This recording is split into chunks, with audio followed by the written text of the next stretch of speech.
día más, con la gracia del Señor, proseguimos el comentario del Catecismo de nuestra Madre, la Iglesia. Queremos hoy explicar un apartado que tiene 3 puntos. Tiene como título Dios es la verdad, del punto 215 al 217. Ayer, en el punto 214, en el programa de ayer, pues hablábamos, también rozábamos este tema, porque decíamos cómo la verdad y el amor se conjugan en Dios. No es que se conjuguen, es que en Dios son una sola cosa, una misma cosa. Y hablábamos de la herida que se produce en nosotros por disociar verdad y amor. Bien, hoy ya damos un paso más, y entonces hablamos en qué sentido decimos Dios es la verdad. El primer punto es el 215, que dice: es verdad el principio de tu palabra por siempre, todos tus justos juicios. Es una cita del Salmo 119, el versículo 160. Es verdad el principio de tu palabra por siempre, todos tus justos juicios.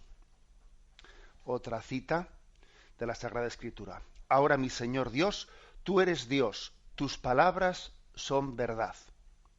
Por eso las promesas de Dios se realizan siempre. Dios es la verdad misma.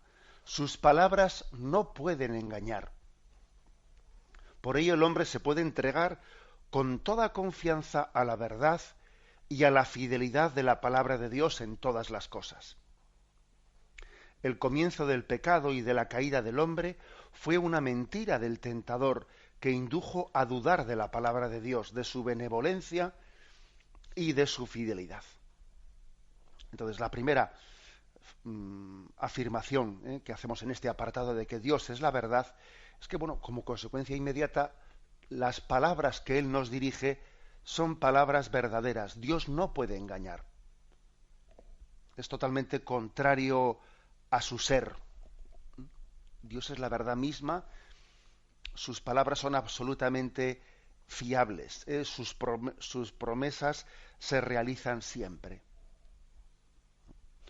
¿Cuál es la consecuencia de esto? Bueno, pues decir que nosotros no solo podemos confiar en Dios, es que debemos de confiar en Dios. Es que sería pues un pecado grave por nuestra parte desconfiar de Dios.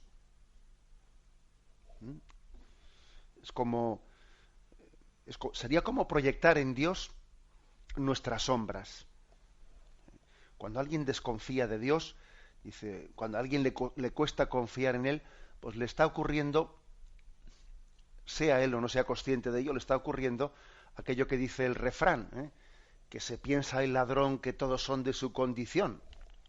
Pues proyecta en Dios sus problemas, proyecta en Dios sus heridas, las heridas que él tiene, porque una de las heridas principales de nuestra generación, sin duda, es la desconfianza. ¿A qué me refiero? Pues me refiero a que, fruto de las heridas, consecuencia de las heridas que hemos tenido, el hecho de que nos hayamos sentido decepcionados por los demás, que en un momento determinado nos fallan, y a veces fallan mucho.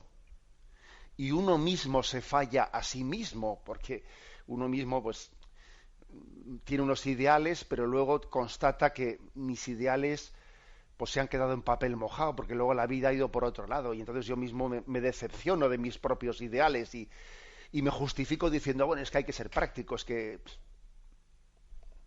incluso a veces nos han fallado los seres más queridos, a veces en la familia misma, y entonces cuando a alguien le han fallado los seres más queridos, pues, se repliega en sí mismo, se cierra en sí mismo y tiende a dudar, a desconfiar de todo el mundo que le rodea. Le han hecho daño, te han hecho daño, y entonces piensas que cualquiera que se acerque a ti te va a hacer daño, ¿no? Pues como esa chica que tuvo un novio que le maltrató, que abusó de ella, etcétera, y entonces llega a desconfiar de los hombres, ya en globalmente hablando, ¿no? O sea, que la desconfianza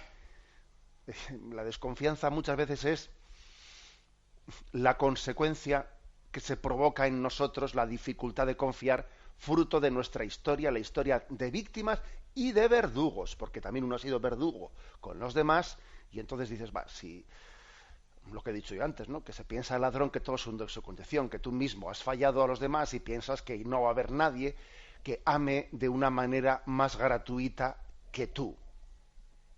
Lo que han hecho contigo te lleva a desconfiar. Lo que tú has hecho con los demás te lleva a desconfiar. Pero claro, proyectar esto en Dios es un gran error, ¿eh? Es un gran error. O sea, el hecho de que mi padre o mi madre o mi hermano o mi amigo me hayan fallado, claro, no puedo proyectarlo en Dios porque Dios no está hecho a imagen y semejanza de ellos, sino que son ellos los que, habiendo sido creados a imagen y semejanza de Dios, por su pecado, han deformado la imagen de Dios en sus vidas. Bueno, pues entonces, por lo tanto, el pecado del hombre consiste en dudar de Dios, en dudar de su palabra, en dudar de su bondad, en dudar de su fidelidad. Fijaros bien, que cuando uno lee el libro del Génesis y lee la historia del pecado original, esta es la clave. La clave es esta. La serpiente, Satanás, se acerca a Adán y Eva bajo este argumento. No formulado así explícitamente, pero claro, sugerido de una manera verdaderamente sibilina, ¿no? Es que Dios no quiere que comáis de este árbol porque, claro, sabe que si coméis de este árbol seréis como dioses, seréis capaces de distinguir, de decidir el bien o el mal, ¿no? Entonces, claro, Él no quiere que le hagáis sombra. Dios no quiere tener competidores, ¿no? Y entonces parece que Dios se presenta no como el Padre y no como el garante de la felicidad del hombre, sino que está queriendo, o sea, está poniendo una ley, unos preceptos, unas normas para que el hombre no se le acerque demasiado, ¿no? La ley está puesta para protegerle a Dios, ¿eh? Es como si tuviese alrededor, ¿no?, unos escoltas que no se le acerque nadie a Dios, ¿no? Luego, cuidadito con comer de ese árbol. Es una sugerencia, ¿no?, por parte de Satanás a Adán y a Eva, que está llevándole a desconfiar de Dios. Ese es el pecado original, ¿no? Sembrar la desconfianza. Y si os fijáis, estamos en esas, ¿eh? Estamos en esas hoy en día. Cuando hoy en día, por ejemplo, pues se quiere decir, es que la ley de Dios, es que los mandamientos, es que la Iglesia lo que pretende es controlar a la gente, controlarla. La Iglesia lo que pretende es rodearse de privilegios, la Iglesia lo que pretende es, oiga, mire usted, la Iglesia lo que quiere es el bien del hombre. Usted está desconfiando ya, usted piensa que la Iglesia aquí ha venido a poner una serie de normas y predicar unos mandamientos y etcétera, etcétera, pues para impedirme a mí ser feliz. Todo lo contrario. Mire usted, o sea, no haga la misma lectura que hicieron, que Adán y Eva hicieron con respecto a aquel árbol de la ciencia del bien y el mal. No caiga en la misma piedra. La Iglesia no tiene otra razón de ser que predicar la revelación, que predicar la ley de Dios, que la ley de Dios no es tu esclavitud, que es tu libertad, ¿no? Y claro, pues, quien desconfía de Dios dice, claro, pues la Iglesia lo que quiere es controlar, la Iglesia lo que quiere es defender sus privilegios, la Iglesia lo que quiere... Mire usted, está usted de nuevo repitiendo, o sea, cayendo en la misma piedra de la desconfianza, proyecto a la desconfianza, ¿no? ¿Usted se cree que todas las personas que han dado su vida, pues en la historia de la Iglesia, la han dado para defender unos privilegios de qué? Han dado su vida para que nosotros tengamos vida, para que recibamos la vida que Dios quiere entregarnos, ¿no? Insisto, el pecado original consistió en la desconfianza, en pensar mal. Nuestros pecados actuales básicamente suelen ir por ahí, que pocas veces nos confesamos de desconfianza, que pocas veces vamos a la raíz, ¿no?, de muchos pecados, porque es importante que cuando nos acusamos de nuestros pecados no solamente nos limitemos a a ver los pecados que son, digamos, la última manifestación, sino que hay que ir también a la raíz de los pecados, ¿no? Y en la raíz de muchos pecados está la desconfianza en Dios, por no decir de todos, ¿eh? En la raíz de todos los pecados está la desconfianza en Dios. Por ejemplo, hay tres son, ¿no?, los pecados principales de la humanidad, ¿no?, conforme a las tres tentaciones que tuvo Jesucristo en el desierto, conforme a, bueno, pues a lo que la propia historia o la espiritualidad ha definido como que los enemigos del alma son mundo, demonio y carne, etcétera, etcétera, ¿no? Tres son los pecados principales: el materialismo, la soberbia y el hedonismo, ¿no? Y hay que decir que ¿qué es el materialismo? Sino desconfiar de que Dios lo es todo para nosotros, ¿no? Y entonces, de alguna manera, el materialista, lo que le cuesta confiar es que Dios le va a hacer feliz, y entonces tiene que buscar en los bienes materiales lo que no confía, que Dios le dé. Pues es así. O sea, es decir, eh, es la historia del hijo del hijo pródigo, que no confía en que vivir con el padre es su heredad, es su tesoro, ¿no? Vivir con el padre, ser hijo de su padre en aquella casa, y entonces no confía en eso, y entonces dice, sí, pero si yo cojo mi dinero, si pido la parte de mi herencia, entonces me lo pasaré bomba. O sea, el materialismo, en el fondo, lo que no cree es que Dios es tu pleno deleite, que Dios es tu heredad. Eso es lo que el materialista no cree. Desconfía de que Dios es nuestra heredad. Y entonces, pues vamos a comprar chuches. Venga, me voy a comprar chuches. Pues porque no me termino de creer que Dios me hace feliz. Que Dios lo es todo. La soberbia, que es el segundo pecado. La soberbia, claro, es la desconfianza